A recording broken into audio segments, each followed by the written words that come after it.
Hello mga igsoon, mayong adlaw kaninyong tanan. Dinhi ni medyo atong mapaminawan ang tingog sa usa ka tawo nga gigamit o gipuy-an sa balaang espiritu sa kamatuoran o sa akong pagpagiginabi. Ngadto kaniya, ako siyang gipangutana kung makaluwas ba sa usa ka tawo ang pagbuhat niya niini sa usa ka seremonyas. Kung karon mga igsoon, hawakon ko usab kamo sa pagpaminaw sa atong paghisgutan karon nga mga mensahe sa balaang espiritu sa kamatuoran kay usamon kini sa makapalig-on sa atong pagtuo diha sa Ginoo nga atong manunuluwas.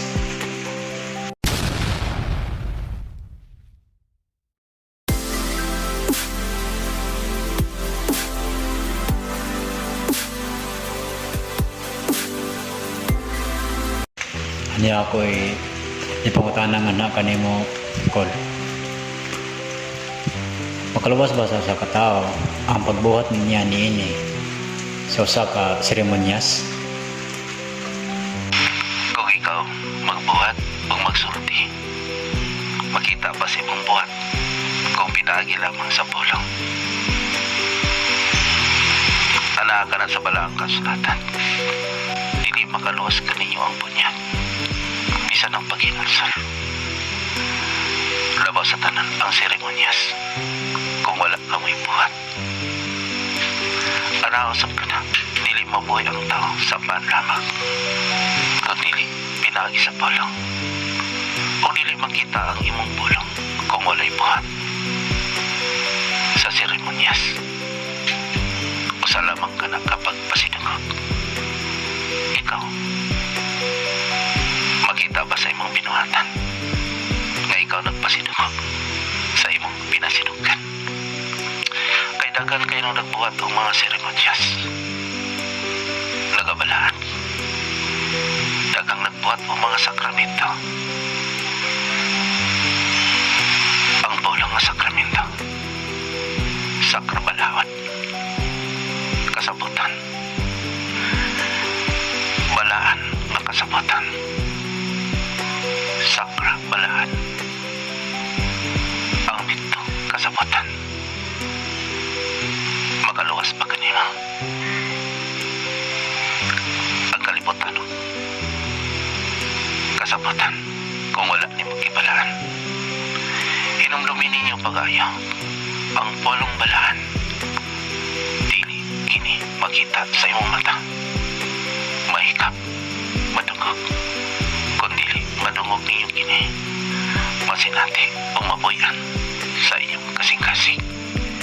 Di ba naman ka na sa balaang kasulatan, dili na kinanglaglapida, kundili isulat sa inyong kasing-kasing. Tanawan ninyo ang mga tao na maayong binuhatan, bisag tugay na namatay, inyo kining ibalaan ang ibuhat karon nga mga motilog o mga santo, itulo kay maayong binuhatan. Ang seremonyas, adunay seremonyas sa patay, sa kasal, sa bunyag, o sa dagko o mga piging. Tanawa ang nagbuhat og seremonyas, makita ba sa iyang binuhatan? Anak, dili maluwas ang tao kung wala niyang ibuhat ang iyang ipanulti.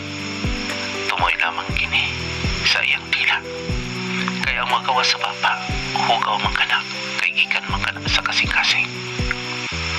Apat sabtihan ko kamo, ang pulong nga balaan nagapuyok sa imong kasing-kasing kung nahigugma ikaw sa imong isikingan o nagabuhat ikaw sa balawat na akong ibilin kaninyo.